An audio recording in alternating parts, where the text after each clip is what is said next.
ვისთან ერთად მოქმედებდა უპრეცედენტო ფულის გათეთრების საქმეში ერთადერთი ბრალდებული კახა კოტორაშვილი და მივა თუ არა მასშტაბური დანაშაულებრივი სქემის კვალი ყოფილ მაღალჩინოსნებამდე. თბილისის საქალაქო სასამართლომ 49 წლის კახა კოტორაშვილს, რომელიც 59 მილიარდი რუსული რუბლის გათეთრებაშია ბრალდებული წინასწარი პატიმრობა შეუფარდა. ის დუმილის უფლებას იყენებს. პროკურორი ზინიკო ქობალია ამბობს, რომ კოტორაშვილი მარტო არ მოქმედებდა. გუშინ სხდომაზე დასახელდა კიდევ ერთი სახელი, ელდარ ჰუსეინოვი, რომელიც ბრალდებულთან ერთად მოქმედებდა, თუმცა ის ჯერ დაკავებული არ არის. პროცესი ასევე გაირკვა, რომ გამოძიება დაახლოებით 1 წელია მიმდინარეობს. დაკავებამდე კი ვალუტის გადამცვლელი პუნქტი ჩვეულებრივ რეჟიმში მუშაობდა და ამ პუნქტის მეპატრონე გამოძიებასთანაც თანამშრომლობდა. ოპოზიციონერ პოლიტიკოსებს უჩნდებათ კითხვა, რისთვის დაჭირდა ქართულ ოცნებას ამ საქმის სკანდალურად გახმაურება თითქმის 1 წლის შემდეგ. ყოფილი დეპუტატი და საქართველოს ეროვნული ბანკის ყოფილი პრეზიდენტი რომან გოცირიძე ვარაუდობს, რომ ისინი მანამდე ამ საქმის გახმაურებას არ აპირებდნენ, რაც მისი თქმით ეჭვსბადებს, რომ ამ ფულით ვიღაც ხელისუფლებაში ხელის მოთმობას აპირებდა. გოცირიძის თქმით დასახელებული თანხების მასშტაბი იმდენად დიდია, რომ დაუჯერებელია ერთმა სავალუტო ჯიხურმა იმ მასშტაბის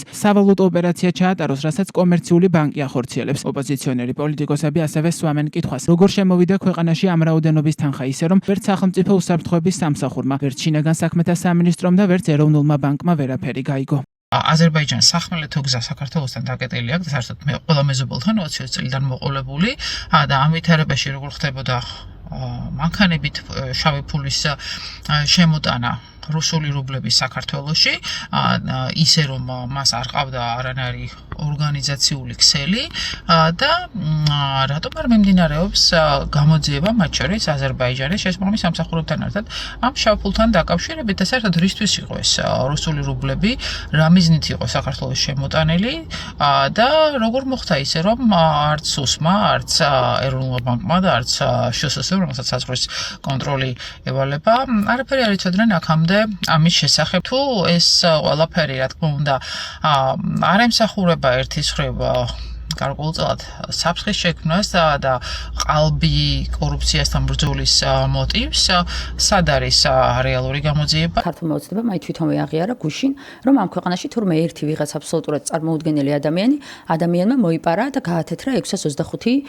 მილიონი დოლარი და 35 მილიონი ევრო. აი მარტო ეს ერთი кейსი საკთან ისე გაათეთრა, რომ სუს მამაზე არაფერი არ იცოდა, პრემიერ-მინისტრმა არაფერი არ იცოდა, ეროვნულმა ბანკმა არაფერი არ იცოდა, არც საბაჟომ არაფერი არ იცოდა ამ ხელაფული რო შემოიტანეს. ამ ერთი кейსის გათვალისწინებითაც ნათლად ჩანს რა მდგომარეობაშია ქვეყანა. როდესაც საუბარი არის ამ ხელა მასშტაბის თანხებზე, ასეთი ტიპის ფინანსურ დანაშაულებზე და მეორე მხრივ ხედავთ ქართული ოცნება თითქოს კორუფციას ებრძვის, ეს არის რა თქმა უნდა ირონიული, იმიტომ რომ აქ საუბარი შეიძლება გქონდეს მხოლოდ და მხოლოდ ისეთ პირებზე, რომელსაც შეიძლებოდა ჰქონოდა წვდომა ასეთ დიდი მასშტაბის თანხებზე და არანაირი ნება ქართულ ოცნებას კორუფციასთან ბრძოლის არ აქვს, იმიტომ რომ თვითონ არის ის ძალა, რომელმაც შესაძლებელი გახადა საქართველოში კორუფციას მიეღო ასეთი ფორმები, რომელიც მანამდე არასდროს არ ყოფილა ამ ქვეყნის ისტორიაში.